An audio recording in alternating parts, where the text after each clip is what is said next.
سلام تخطاترتنا إذا channel كم يكنيكم لومون كلنا تقمنا أنت أبينا نياز بالكوارس إذا غريب اللهو نايلوم تمرتنا مبار بزعبا شو منت مررتي ويكا حيلت بلا حقتاتنا هيوت مچم هيوت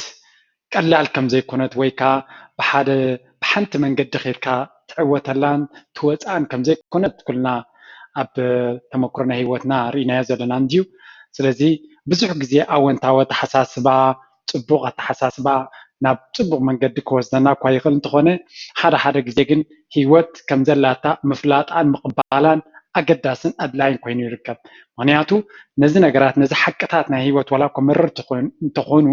እንተዘይተቐቢልናዮም ኩሉ ግዜ ካብ ሓቂ ክንሃድም ካብ ሓቂ ክንርሕቕ ኣብ ዘየድሊ ድማ ንሓንጎልና ቢዚ ንሕና ክንቅይሮ ኣብ ዘይንኽእል ነገራት ሓንጎልና ቢዚ ክንገብሮን ከነጨንቆን ከነዋጥሮን ንርከብ ስለዚ ናይ ሎሚ ሸመንተ ኣገደስቲ ሓቅታት ናይ ሂወት ዋላ ምርር ተበላግን ምዑግ ኣቢልና ክንውሕጣ ዘለና ገይረ ሃንቲ መሃሪ ዝበልኳ ትምህርቲ ቀሪበ ኣለኹ እሞ ብዙሕ ግዜ ከይወስድ ቀጥታ ናብታ ትምህርቲ ወስደኩ ስለዚ ናይ ሎሚ ኣርእስቲ ትምህርትና ከም ትሪእዎ ዘለኹም 8 brutal facts about life that you need to understand or you need to know ሸመንተ ኣገደስቲ ወይ ከዓ መካትዒ ዘይኮኑ ምርር ዝበሉ ሓቅታት ናይ ሂወት ግድን ክንፈልጦምን ክንርድኦምን ክንቅበሎምን ዘለና እያ ትብል እንተተተርጉማ ማለት እዩ ስለዚ ቀጥታ ናብታ ቀዳመይቲ ነጥቢ ክንከይድ እታ ቀዳመይቲ ነጥቢ prioritize yourself እያ ትብል እንታይ ማለት እዩ እዚ ከዓ ኣብ ሂወት ዝኾነ ይኹን ሰብ ኣቦና ይኹን ኣዴና ዓርክና ይኹን መሓዛና ጎረቤትና ይኹን ቀራቢና ሓውና ይኹን ሓፍትና ብዘየገድስ ቀዳምነት ናይ ሂወት ክገብረና ግዱድን ሓላፍነት ዘለዎ ሰብን የለን ንሕና ጥራይና ነፍስና ቀዳማይ ክንሰርዓ ዘለና ካብ ካልኦት ሰባት ካብ ዝተፈላለዩ ሰባት ቀዳማይ ክገብሩካ ብቀዳምነት ክሰርዑካ ምፅባይ ውፅኢቱ ዲስኣፖይንትመንት ወይ ከዓ ኣብ መወዳእታ ዘሕዝን ጥራይ ዝኸውን ዘሕጉስ ክኸውን ኣይክእልኒ ምክንያቱ ኩሉ ሰብ ነናቱ ሂወት ኣለዎ ንሂወቱ ጥራይ ቀዳምነት ክህብ ዝኽእል ምናልባት ቀዳምነት ክበካ ዘለዎ ብግዲ ኣብ መፃምትኻ በዓል ቤትኪ ወይ በዓል ቤትካ ዓርክኻ ወይ ዓርክኻ ወይ ኣፍቃሪቱ ወይ ኣፍቃሪኣ እዚኣቶም ንሓትዶም ቀዳምነት ክወሃቡ ይግባእ እሳቶም እውን እንተኾኑ ናይ ነብሶም ሓላፍነት ክወስዱ ክኽእሉ ኣለዎ ነቲ ካልኣይ ክገድፈሉ የብልካ ሓላፍነትካ እሱ ካላረስቲ እንድዩ ናይ ሎሚ ግን ብዛዕባ prioritization ሰባት ቀዳምነት ክቡና ይንፀበይ no one will ever prioritize you but you ንነፍስኻ ቀዳምነት ዝባ ዝኾነ ፍጡር የለን ንስኻ ጥራይኻ it's your job to fix your life ስራሕካ ሓላፍነትካ ድማ እዩ ሂወትካ ከተስተኻኽል ከተዕሪ ብስሩዕ መንገዲ ክትከይድ ካልእ ሰብ ክገብረልካ ካልእ ሰብ ክትሕግዘካ ክንፅበ ኣይግባእን እዚኣ ሓቂ እዚኣ ክንቅበላ ኣለና የማንን ፀጋምን ኢልካ ትሕለፍ ኣይኮነትን family and friends are there but they have their own lives ቤተሰብን ሓዋትን ዕሩኽን መሓዙትን ኣለዉ ግን ንሳቶም እውን ናይ ነብሶም ሓላፍነት እምበር ናትኪ ወይ ናትካ ሓላፍነት ክወስዱ ኣይክእሉን እዮም ስለዚ ናይ ሂወትና ተሓተትን ሓላፍነትን ክንወስድ ዝግባአና ንሕና ጥራይና ንሕና ኢና ንሂወትና ድማ ቀዳሞት ክንሰርዓ ዝግባአና ቁፅሪ 2 ድማ you can force love እዚኣ ክትርዳእና ክትክእል ኣለዋ ፍቅሪ ክትግድዶ ኣይትኽእልን ኢኻ ንሰብ ብሓይሊ ኣፍቅረኒ ክትብሎ ኣይትኽእልን ኢኻ ንሰብ ብሓይሊ እኳ ኣይከኣልን እንድዩ ብድንጋፀ ወይ ብፅቡቕ ነገር ወይ ሓይልካ ብምፍቃር ወይ ኣበርቲዕካ ብምፍቃር ከፍቅረካ ከተገድዶ ኣይትኽእልን ኢኻ ምክንያቱ ፍቅሪ ወይ ኣሎ ወይ የለን ከምዚ ኣብ መንጎ ኣይኮነን ስለዚ you can love people into loving you ንሰባት ኣፍቂርካ ከም ዘፍቅሩካ ክትገብሮም ኣይትኽእልን ኢኻ ምናልባት ዝተወሰነ ግዜ ምስዓር ግዴታ ናይ ፍቅሪ እኳ እንተኾነ መስርሕ ናይ ፍቅሪ እኳ እንተኾነ ኣብ መወዳእታ ግን ሓደ ሰብ ከይፈትወካ ወይ ሓንቲ ሰብ ከይትፈትወካ ትኽእል እያ ኣይፈትወካን እየ ክትብለካ ትኽእል እያ ወይ ምሳኻ ክነብር ኣይክእልን እየ ክትብል ትኽእል እያ ኣብ ከምዚ ደረጃ ግን ንሰብ ብዝተፈላለየ ብቤተሰብ እናጠወቕካ ድዩ ብመሓዙት እናገበርካ ድዩ ብዕሩኽ እናገበርካ ድዩ ብመቕርብ እናገበርካ ድዩ ኣይከውኒ ፍቅሪ ይመፅን እዩ ከምኡ ፍቅሪ ሰብ ወይ የፍቅረካ ወይ ኣየፍቅረካን ስለዚ this is one of the brutal تزعج انت النافقر كاب مول باكيف كركاي خلي سب just how life is ولا يسخى الشيخ زفته ولا يسخى شيء جزء ولا شيء زفته ولا نسخة شيء زفته وافكرها كي تفكرها كاتخلي فقر أنت زي اللي تقبل رجال يلا قدي كاد متساع يكونن لما ينكاز متساع يكون زي it's either someone loves you or they don't سبات ويفكرها منجو زبالة ስለዚህ ንፍቅሪ ክንቃለስን ክንዋጋእን የብልና ማለት ኣይኮንኩን ግን ኣብ ገለ ፖይንት ኣብ ገለ ናይ ህይወት ክርዳእና ክኽእል ኣለዎ ኩሎም ሰባት ኣይኮኑን ከፍቅሩና ዝኽእሉ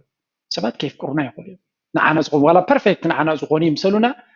ከይኮኑ ይኽእሉ እዮም ናትና ከይትኸውን ትኽእል እያ ስለዚ ክንቅበሎ ኣለና እዚ ሓቂ እዚ መሪር እዩ that's why መረርቲ ሓቂ እዚ መሪር እዩ but it is true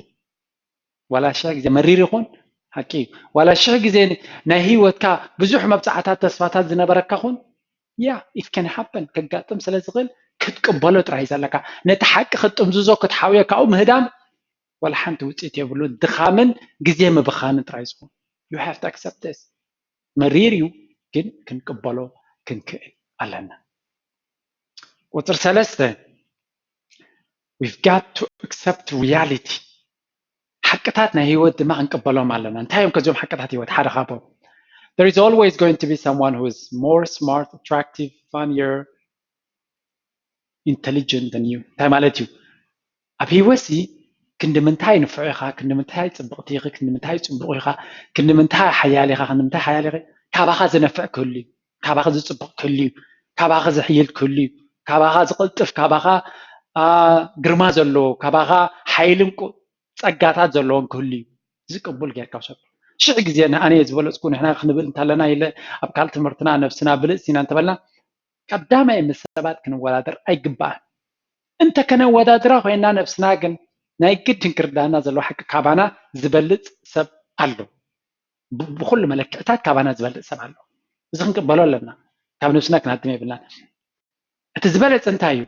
ምስ ሰባት ክንወዳደር የብልና ምስ መንዳ ምስ መጻኢና ምስ ነፍስና ምስ ሕሉፍና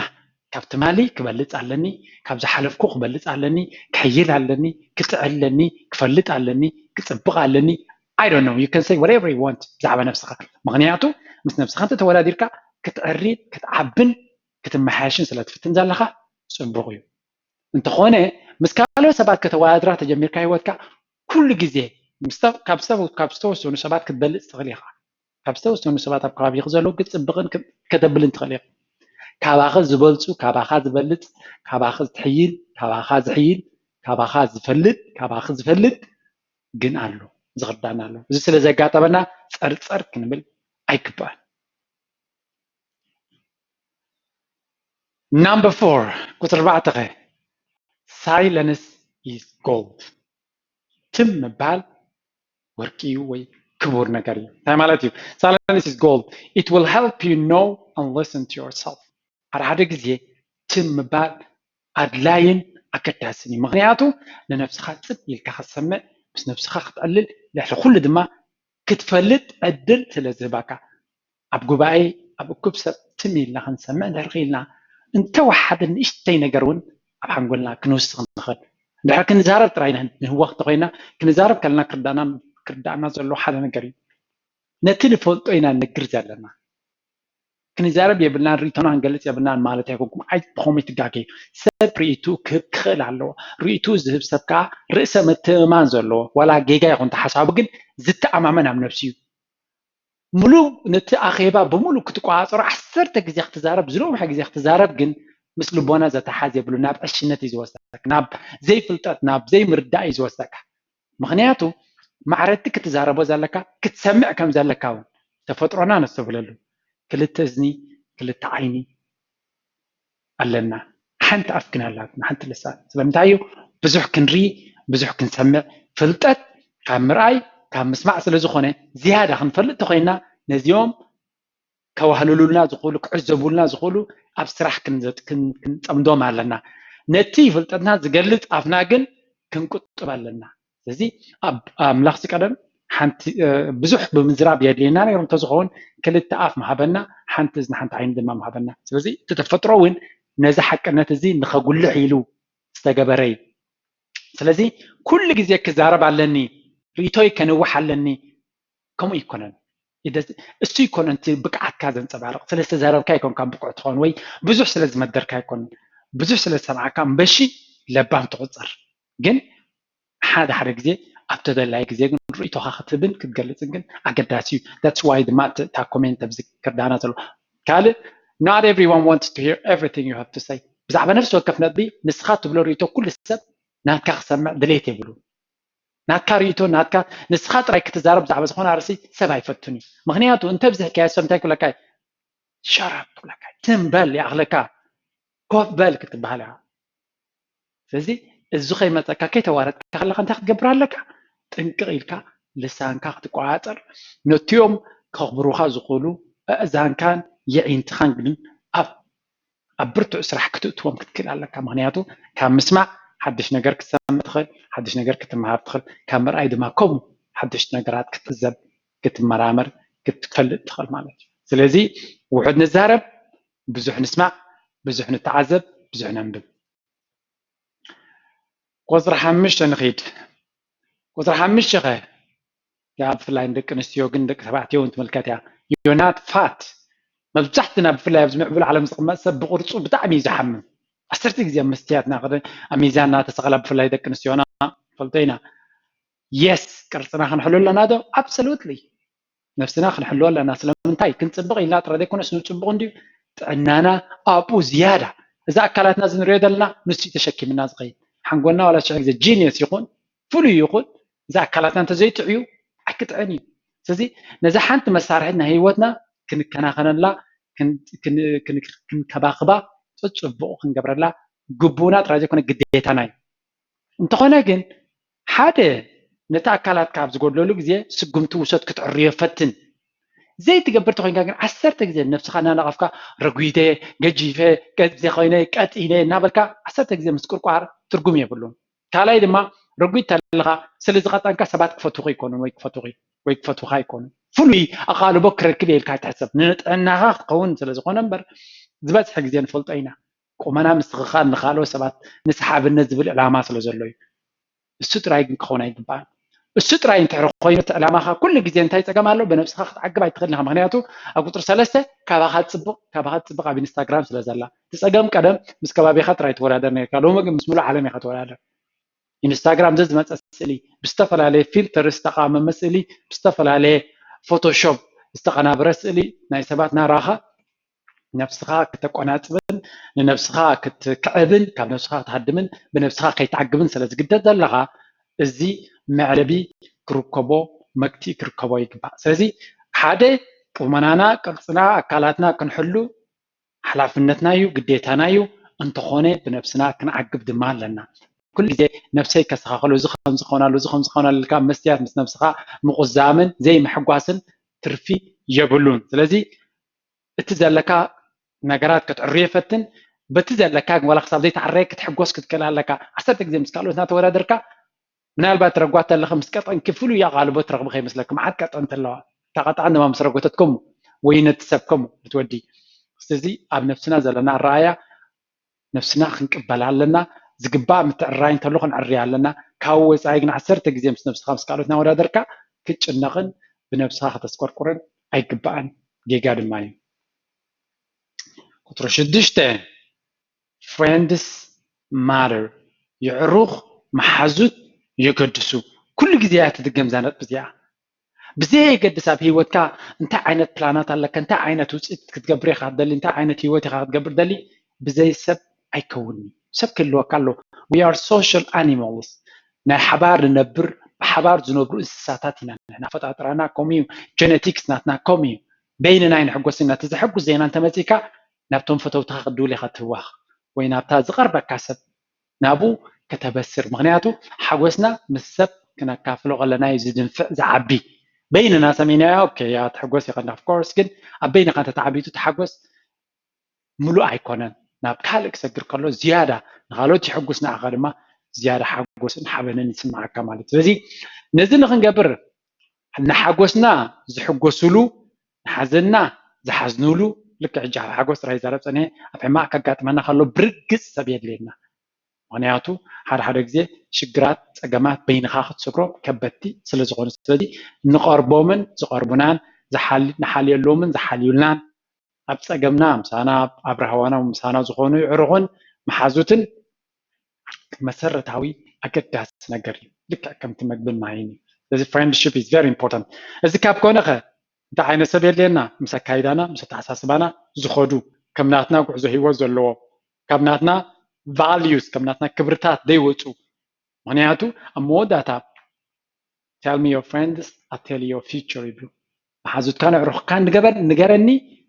መጻኢኻ ክነግረካ እዩ እዚ ካብቶም ከባቢኻ ዘለዉ ሰባት ዘይተኣደነ ፅልዋ ኣብ ሂወትካ እዩ ዘሎ ንላዕሊ ዝድይቡ ዕሩኽ ተለውካ ማዕርዮም ክዲብን ክትክስክስን ኢኻ ንቁልቁለት ዝወርዱ ተኾይኖም ካብ ሒዞምካ ክወርዱ እዮም ብርግፅ ምክንያቱ ነፍስና ኩሉ ግዜ ብኦም ፈሊጥ ድፍላጥኹም ዘይፍለጥ consciously and subconsciously ይብሉ ብጣዕሚ ስለንፅሎ እዚ ከነሰብለሉ ክንግደድ ኣለና ምስቲ ዕላማታትና ዝኸይድ ዝምድናን ዕርክነትን ምሕዝነትን ከነማዕብል ኣለና ቁጥሪ 7 you've got to learn to say no no ምባል ክንክእልን ክንፈልጥን ኣለና ከነዘውትርን ኣለና እወ ምባል ፅቡቕ እንድዩ ግን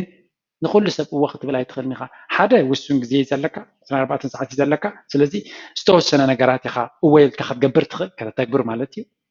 ካልኣይ ዓቕምታትካ እውን ድሩት እዩ ግዜ ጥራይ ዘይኮነስ ካልእ ዓቕምታትካ እውን ድሩት እዩ ስለዚ ንኩሉ ዝመፀካ ጠለባት ኖ ምባል ከሰግፈካ የብሉ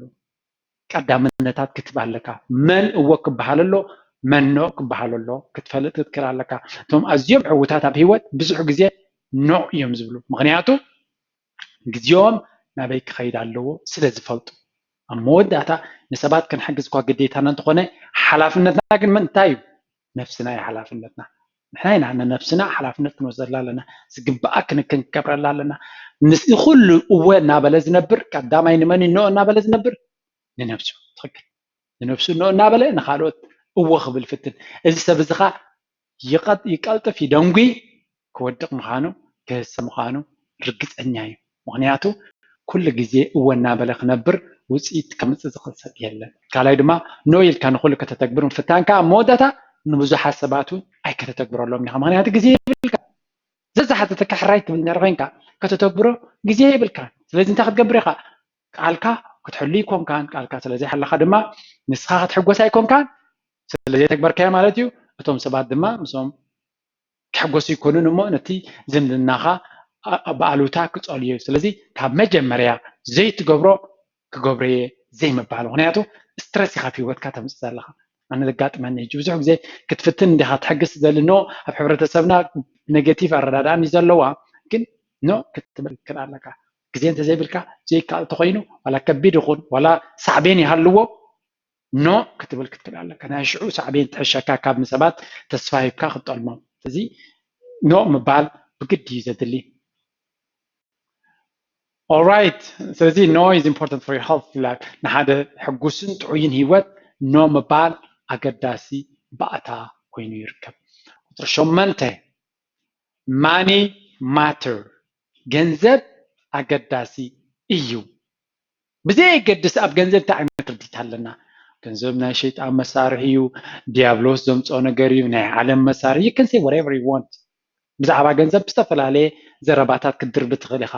ኣብ መወዳእታ ግን መን እዩ ብዘይ ገንዘብ ክነብር ዝኽእል ወላ ሓደ ሓሶት እዩ ኩሉ ፊሎሶፊ ንዛረባ ሓሶት እዩ ስለዚ ንኻልእ ጥራይ ዘይኮነስ ነፍስና ንጥብር ምዃንና እዩ ንገንዘብ ከም ዘድለየና ርግፀኛታት ኢና ጥራይ ክንዛረብ ከለና ግን ካልእ ፊሎሶፊ ንዛረብ እዚ ኸ ኣይትጌጋ ብዘይ ገንዘብ ሓንቲ ክትገብር ኣይትኽእልን ኣበየናይ ፅላት ናይ ሂወት ኣለኻ ግድን እዩ ዘድልየካ ዓለማዊ ሰብ ዲኻ መንፈሳዊ ሰብ ዲኻ ኣብ ቤተክርስትያን ዲኻ ትነብር ኣብ ዓለም ዲኻ ትነብር ኣብ ሓዳር ኣለካ ድየብልካን ሰብ ኣለካ ድየብልካን ኣብ ኣፍሪካ ዲኻ ዘለካ ኣሜሪካ it doesn't matter you need money ክርዳእካ ክኽእል ኣሎ እዚ ኸ ጌጋ ኣይኮነን ገንዘብ ከም ዘድልየካ ክሊርሊ ክትዛረብ ትክእል ኣለካ I need money ገንዘብ የድልየኒ እዩ ገንዘብ ከንታይ እዩ መሳርሒ መሳለጢ እዩ ሓንቲ ገረብሲ ብዘይ ፋስ ብበትሪ ክሰብራ ትኽእል ዶ ሜይቢ ብእምንና ጨፍጨፍካ ክሰብራ ትኽእል ዶ ሜይቢ ግዜ መዓት ክወስደልካ መዓት ድኻምካ ሓተካይ ካብኡ ናብኡ ፋስ ዘለካ ጣዕጣዕ እናበልካ ዝተወሰነ ግዜ ክትቆርጣ ትኽእል ካብኡ ንላዕሊ እዚ ማሽናት ኣብ ምዕቡል ዓለም ንሪኦ እንተለካ ኣብ ሰከንድ ጠቅ ኣቢልካ ትካረድ ገንዘብካ ኤግዛክትሊ ከምኡ እዩ ነገራትካ ብቕልጡፍ የሳልጠልካ ካብዚ ንኣፍሪካ ክትከይድ ገንዘብ እንተዘይብልካ ኮልል ክትብል ክትነብር ትኽእል ገንዘብ ተለካ ነፋሪት ኣብ ውሽጢ ውሕደት ሰዓታት ተዘለኻ ይትኸይድ ገንዘብ መሳርሒ ንሽግራትና ንህይወትና ዘቃልል መሳርሒ እዩ እዚ መሳርሒ እዚ ኣየድለይኒ ትብል ተኮይንካ your choice ኣብ መወዳእታ ግን የድልየካ ጥራይ ዘይኮነስ ህይወትካ ይኸብድ እዩ እሱ ዘይብልካ ዝበዝሐ ግዜ ዝበዝሐ ሓዳራት እንታይ ይፈርስ ብሰንኪ ፀገማት ናይ ገንዘብ ሪሰርች ዘረጋገፁ ሓቂ እዚ ዝበዝሐ ሰብ ስትረስ ዝፈጥረሉ እንታይ ገንዘብ እዚ ከፍለ ድየ እዚ ካበይ ከምፅኦ ስራሕ ክህልወኒ ድዩ እዚ ካብ ኮነ እንታይ ንማለት ይዛረብ ኣለኹ ገንዘብ ኣገዳሲ ባእተካ ኮነ ኣብ ገንዘብ ዘለና ኣረዳዳ ክዓብሎ ገንዘብ ቁጠባዊ ዕቤት ንክነርኢ ክንብገስ ጥራይ ዘይኮነስ ብዕቱብ ክንሰርሓሉ ይግባእ ስለዚ እዚ ካልኣይ ኣብ ገንዘብ ብልሓትናን ዕቤትናን ኣፍልጦና እናሓየለ እንተኸይዱ ሂወት እንታይ ትኾነላ ብመንፅሩ ትቐለልና ትፎክሰና ማለት ምክንያቱ እቲ ኩሉ ስትረስ ትገብረልና ንስእሊ ስለ ዝብለና ሂወት ኢንጆይ ክንገብሮ ሕጉስ ሂወት እንታይ ዘድልየና ደስ ዝብለና ንክንገብር መሰል ንረክብ ግዜ ንረክብ ተኽእሎ ንረክብ ማለት እዩ ስለዚ ገንዘብ ፈሊጥና ኩሉ እቲ ሴቪንግ ኢንቨስትመንት ኩሉ ዝብሎ ኣነ ክንከታተሉ ንፈትን ኣብዚ ዓውዲ እዚ ፕራይቬት ክላስስ ጀሚረ ኣለኹ እቶም ድልየት ዘለኩም ኣብ ፌስቡክ ኣብ መወዳእታ ኣብቲ ናተይ ኔክስት ድሕሪ ቁርብ ደቃይቕ ዝመፅእ ኣብ ፌስቡክ ኣብ ኢሜይል ክሰዱለ ይፈትኑ ኣብኡ ድማ ከከም ናትኩም ብቕዓት ዝተፈላለዩ ሓገዛት ክንገብር ንኽእል ብዝኾነ ካብኡ እውን ውፅእ ኢልና ብሕፅር ዝበለ ክደግመልኩም ናይ ሎሚ ትምህርቲ ምርር ዝበለ ሓቅታት ናይ ሂወት እንድያ ትብል ተቐዳመይቲ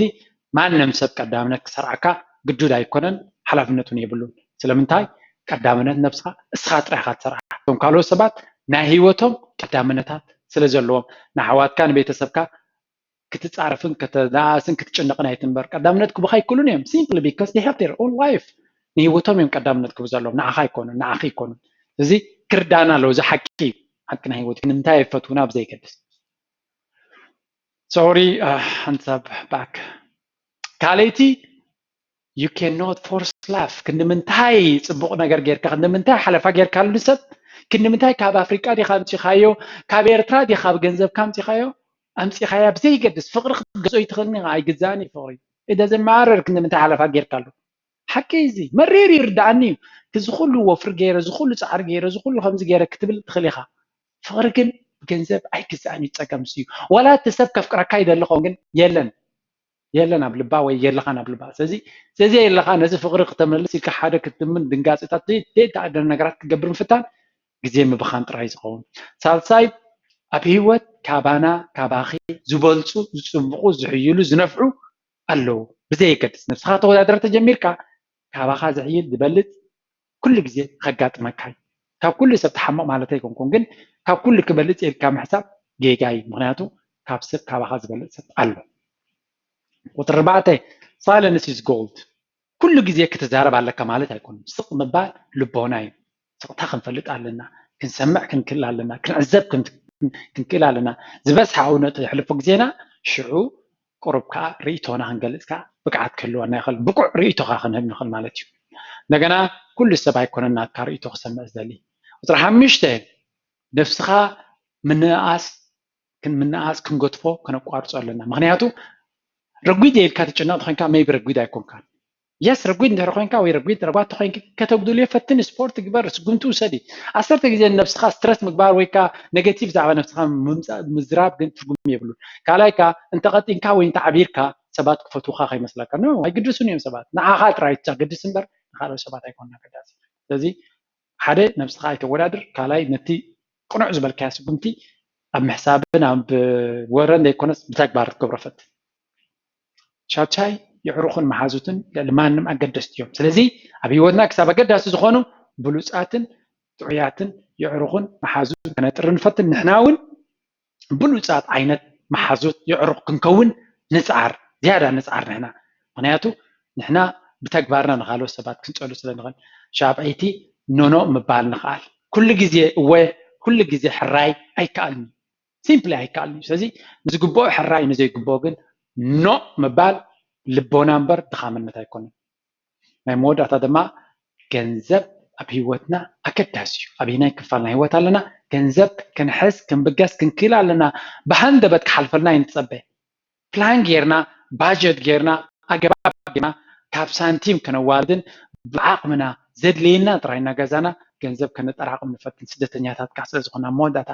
ገንዘብ ክሕዘናን ክፀረናን ስለ ዝኽእል ክንጥንቀቕ ኣለና ገንዘብ ተዘይብልና ህይወት ኩሉ ግዜ ክትከብደና እያ ስለዚ ናይ ሎሚ ትምህርትና ኣብ መወዳእታ ክፋል በፂሓላ ከም ዝረኣናዮ ናይ ሎሚ ምርር ዝበላ ሓቅታት ናይ ህይወት እያ ናይልና ስለዚ ኩሉ ሰብ ብዘየገድስ እታ ናይ መወዳእታ ገንዘብ ከም ዘድልዮ ፈሊጡ ንገንዘብ ሰብ ከነጥፍእ ሰብ ክንቀትል ኣለና ማለት ኣይኮንኩን ግን ዝግብኦ ግዜን ክብርን ክወሃቦ ኣለዎ ካልእ ኩሉ እቲ ሓቅታት ኣብ ሂወት ዘሎ ከም ዘለዎ ንቀበሎ ንዕኡ ክንጓዓፅ ስለምንታይ ከም ዝኾነ ኢልና ኣይንበላሓታ ኣይንጨነቕ ኣሎ ኣብ ሂወት ነገር ላዕሊ ምስ ደርበኸዮ ስለምንታይ ታሕቲ ወርድ ስለምንታይ ግራቪቲ ኣሎ ክንብል ኣይንኽእል ኢና just the way it is ካልእ ፕላኔት ድለ እንድሕር እዚ ዘይመቸኣካ ኮይኑ እዛ ፕላኔት ነብረላ ዘለና ግን ሓቅታት ኣለዋ ንዕኡ ተኸቲልና እንተኸይድና ሂወትና ክፈኽሰልና ይኽእል ካብ ግዜ የድሊ ጭንቀት ክንድሕን ንኽእል ድሕሪ ምባል ናይ ሎሚ ትምህርቲ ኣብዚ ኣብቂዓላ እቶም ንመጀመርያ ትሪእኑ ዘለኹም ሽመይ ጆርጆ ይበሃል ኣብ ጂድራር ዝብል ቻነል ብዙሕ ጠቃሚ ዝኾነ ቪድዮታት ኣለኒ ካብኡ ክንመሃርን ክንዓብን ንኽእል ከምኡ ድማ ኣብ ፌስቡክ ኣብ ጆርጆ ድራር ዝብል ኣትኹም ላይክ ተገይርኩሞ ወይ ፈለው ተገይርኩሞ ትፔጅ ዝኾነ ሕቶታት ዘለኩም ሽምኩምን ትቕመጥሉ ሃገርን ጠቒስኩም ኣርእስቲ ናይቲ ትምህርትኩም ኣብዚ ኣርእስቲ ዝሓገዝ ደልየ ክትብሉ ኣለኩም ካብኡ ድማ ዝኽእሎ እንተኮይነ ብግሊ ዝግባኣኩም እንተኮይኑ እንተዘይኮይኑ ብግሩፕ ቪድዮ ገይረ ክምልስ ይኽእል ማለት እዩ እቶም ብኢሜይል እትጥዕመኩም ድማ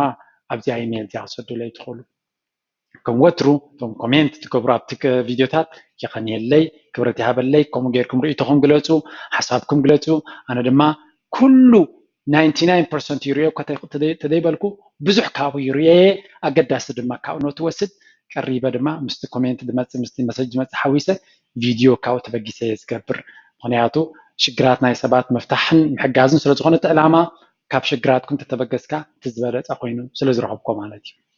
ድሕሪ ምባል ናይ ሎሚ ቪድዮ ኣብዚ ወዲኣላ ኣብ ካልእ ስራሕ ኣብ ሓፂር ግዜ ክሳብ ንራኸብ ደሓን ኮኑ ቻው